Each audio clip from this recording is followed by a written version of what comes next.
Φαντάσου να βγαίνεις για το καθημερινό σου τρέξιμο κάτω από τον ήλιο της Κρήτης και να καταλήγεις θαμμένη ζωντανή μέσα στο απόλυτο σκοτάδι ενός ναζιστικού καταφυγίου, ενώ ένα ανθρώπινο κτήνος ασελγεί πάνω στο μισοπεθαμένο σώμα σου.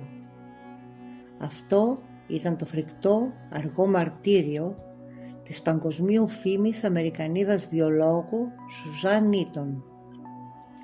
Μια υπόθεση τόσο βρώμικη που ακόμα και σήμερα τα ίδια της τα παιδιά δεν γνωρίζουν ολόκληρη την αλήθεια για το τι απέγινε η μητέρα τους. Ένας οικογενειάρχης, γιος ιερέα, που κυνηγούσε γυναίκες σαν αδέσποτα ζώα στους επαρχιακούς δρόμους, πίστεψε ότι θα ξεκλειστρούσε από τη δικαιοσύνη πουλώντας τρέλα για μαύρη μαγεία και απλά τροχέα. Κλείσε τα μάτια, πάρε μια βαθιά ανάσα και ετοιμάσου. Αυτό είναι το πλήρες ανατριχιαστικό χρονικό μιας από τις πιο στιγερές δολοφονίες στην ελληνική ιστορία.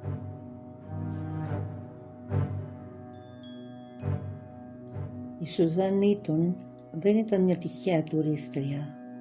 Ήταν μια παγκοσμίου φήμης Αμερικανίδα βιολόγος, σύζυγος ενός διάσημου Βρετανού επιστήμονα και μητέρα 2 παιδιών.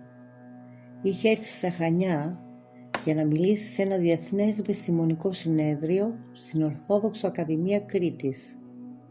Το απόγευμα της Δευτέρας Ιουλίου 2019 βγήκε για το συνηθισμένο της τρέξιμο. Δεν επέστρεψε ποτέ. Για 6 ολόκληρες ημέρες μια τεράστια επιχείρηση εντοπισμού σάρωσε την περιοχή. Εθελοντές, αστυνομικοί, ντρόουν, ακόμα και ειδικά εκπαιδευμένα σκυλιά επιστρατεύτηκαν για να τη βρουν.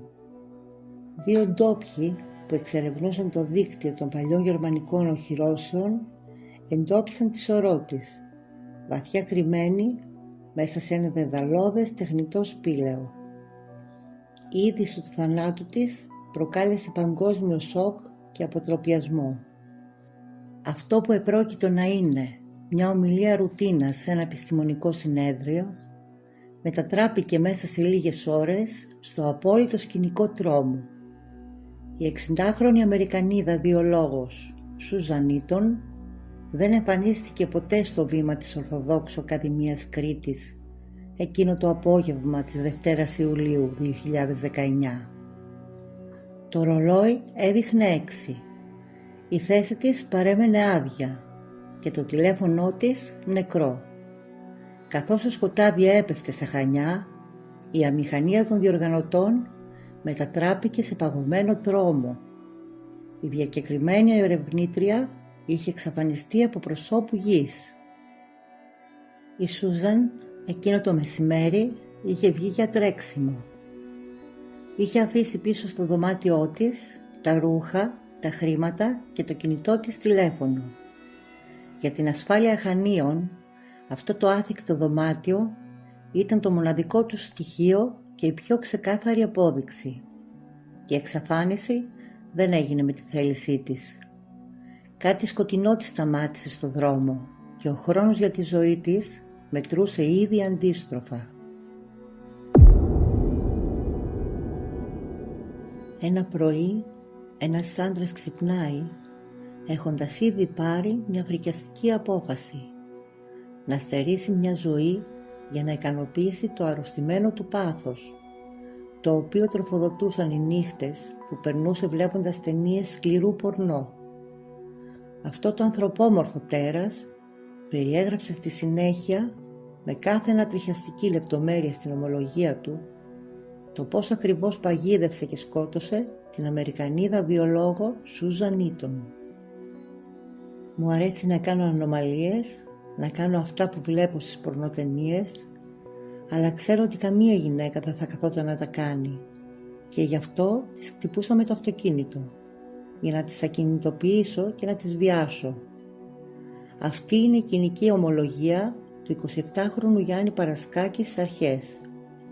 Το μεσημέρι της Δευτέρας Ιουλίου, μόλις 1 ημέρα μετά τη βάφτιση του δεύτερου παιδιού του, Ο νεαρός αγρότης και γιος ιερέα είχε ήδη σχεδιάσει με κάθε λεπτομέρεια τον τρόπο που θα δρούσε.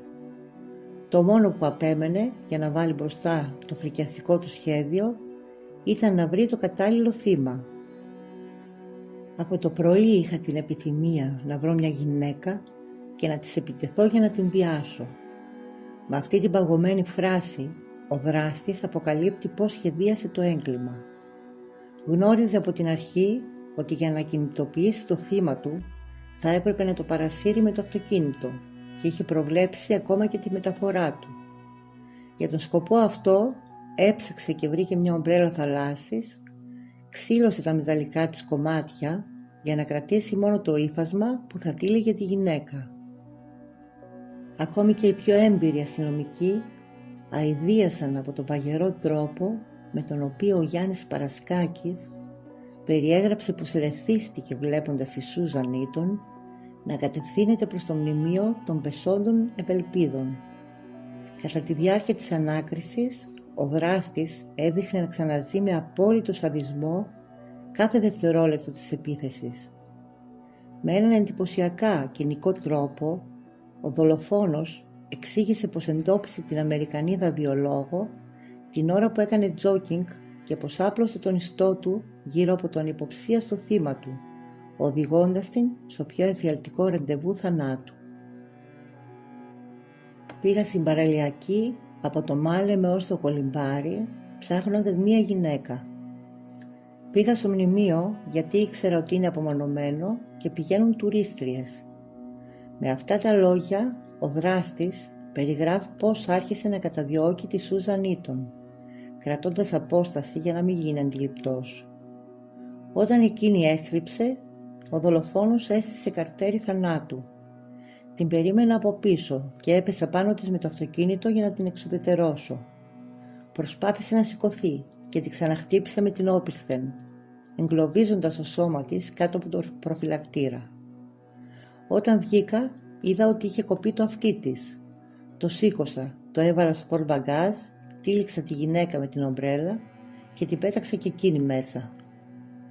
Δεν έχει αποσαπινιστεί αν η ασφυξία προήλθε επειδή της έκλεισε το στόμα ή από τα τραύματα στα πλευρά και τη θέση που βρισκόταν το σώμα της. Με σπασμένα πλευρά που έκαναν την αναπνοή αδύνατη, οδηγήθηκε σε έναν αργό και βασανιστικό θάνατο. Ο Γιάννης Παρασκάκης γνώριζε με ακρίβεια το παλιό γερμανικό πολυβολείο, όπου μετέφερε την ανέστητη βιολόγο, καθώς το είχε εξερευνήσει με τον αδερφό του το 2016.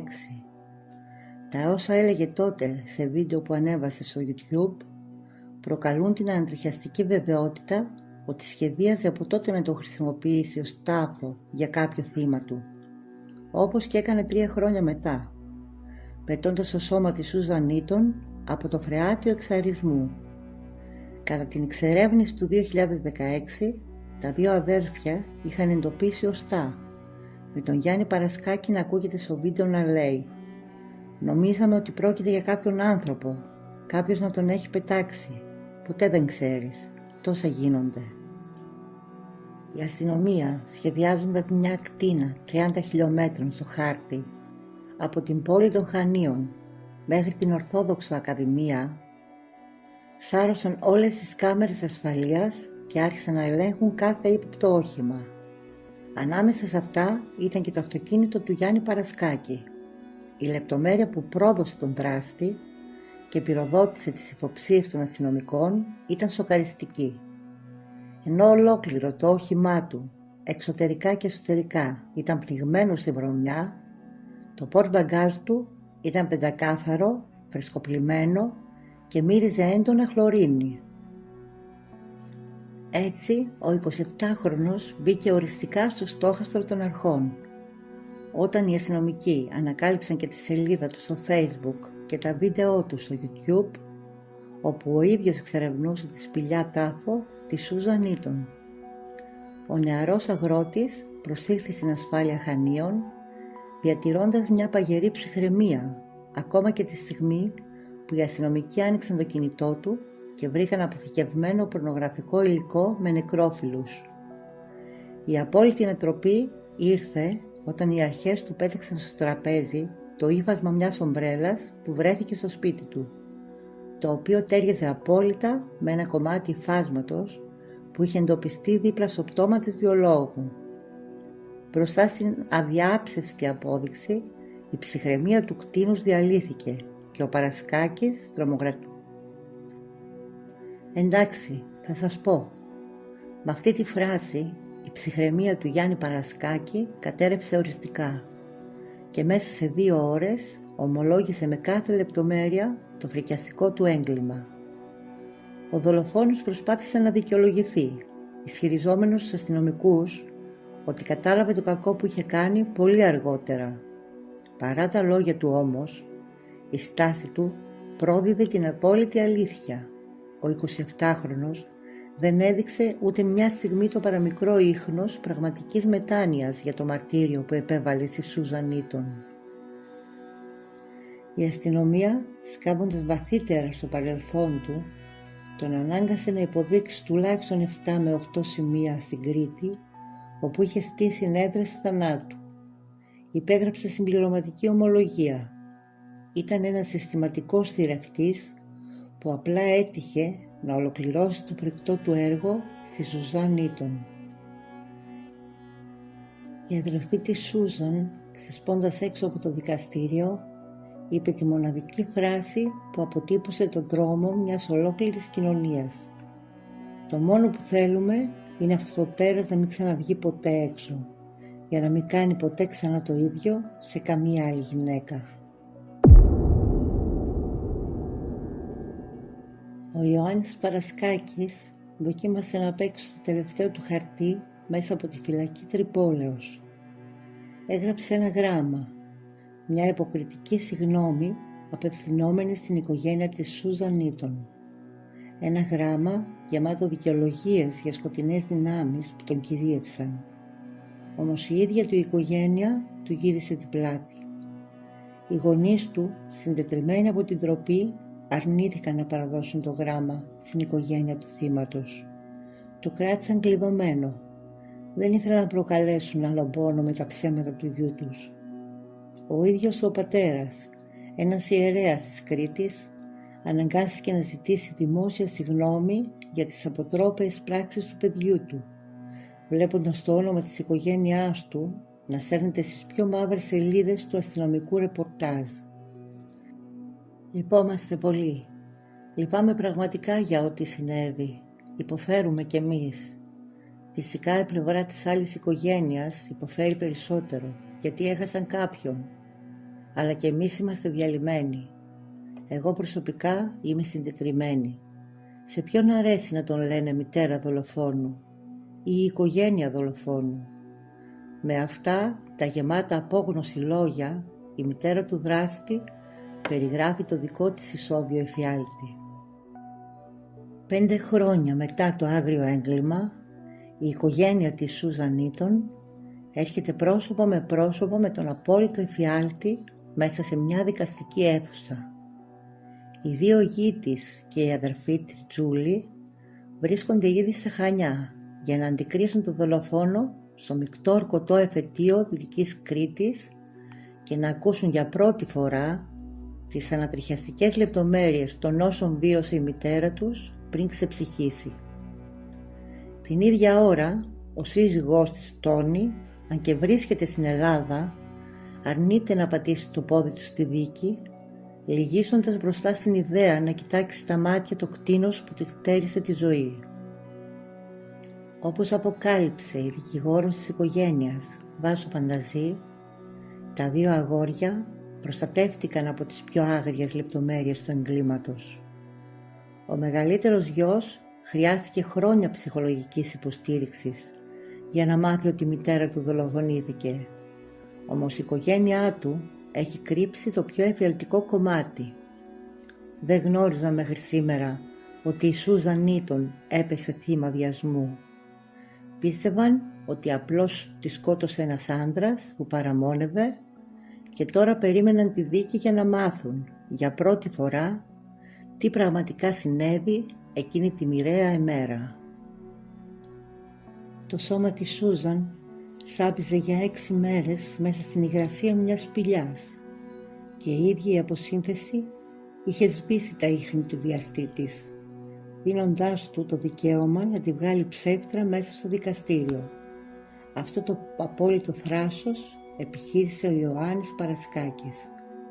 Όταν οι ιατροδικαστές εξέτασαν τη σωρό της Σούζαν Ήτον, βρέθηκαν μπροστά σε ένα επιστημονικό τείχος.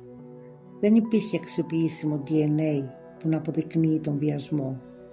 Η προχωρημένη σύψη από τις ημέρες που έμεινε κρυμμένη στο ναζιστικό καταφύγιο είχε αλλοιώσει τα βιολογικά στοιχεία. Μόλις το έμαθε αυτό το κτήνος, άλλαξε αμέσως το σενάριο. Χρησιμοποίησε ένα νομικό παράθυρο. Πάτησε πάνω στην έλλειψη σπέρματος για να πάρει πίσω την ομολογία του, όπως επίσης και τη θεωρία του ατυχήματος. Άρχισε να ουρλιάζει ότι δεν την άγγιξε ποτέ ερωτικά και ότι απλά την παρέσυρε με το αμάξι. Όμως το έγκλημα ήταν πολύ βρώμικο για να κρυφτεί. Το DNA τους βρέθηκε ανακατεμένο πάνω στα ρούχα και στο porte bagage. Οι δικαστές πέταξαν τις δικαιολογίες τους στα σκουπίδια. Η αρχική ανατριχιαστική του ομολογία, τα σκισμένα ρούχα της βιολόγου και οι καταθέσεις των άλλων γυναικών που είχαν γλιτώσει από το λευκό αυτοκίνητο ήταν αρκετά. Το τέρας προσπάθησε να εξκλειστρήσει μέσα από τη σύψη του ίδιου του θύματος, αλλά η δικαιοσύνη τον ισοπαίδωσε με ομόφωνη καταδίκη για βιασμό και δολοφονία. Η αυλαία της φρικιαστικής αυτής υπόθεσης έπεσε οριστικά μέσα σε μια ηλεκτρισμένη δικαστική αίθουσα στα Χανιά, σφραγίζοντας τη μοίρα του δολοφόνου. Το μεικτό ορκωτό εφετείο Κρήτης εξέδωσε μια καταδικαστική απόφαση καταπέλτη για τον 32χρονο πλέον Γιάννη Παρασκάκη, κρίνοντάς τον ομόφωνα ένοχο για τις κατηγορίες της ανθρωποκτονίας από πρόθεση και του βιασμού. Οι δικαστές απέρριψαν χωρίς δεύτερη κουβέντα κάθε ελαφρυντικό που τόλμησε να ζητήσει η πλευρά της υπεράσπισης και διατήρησαν ανέπαφη την πρωτόδικη ποινή. Το κτήνος της Κρήτης καταδικάστηκε τελεσίδικα σε ποινή ισόβιας κάθριξης για τη στιγερή δολοφονία με την επιπλέον προσθήκη 13 ετών κάθριξης για τον βάναυσο βιασμό της Σούζαν Ήτον, στέλνοντάς τον πίσω στο κελί του χωρίς καμία ελπίδα ελευθερίας. Έσβησες μέσα στο σκοτάδι, πάλεψες για την τελευταία σου ανάσα, αλλά η φωνή σου αντίχησε τόσο δυνατά που έκλεισε ένα κτήνος για πάντα πίσω από τα κάγκελα. Η Σούζαν Ήτον δεν βρίσκεται πια εδώ, αλλά το μαρτύριό της έσωσε άλλες γυναίκες από το ίδιο φρικτό τέλος.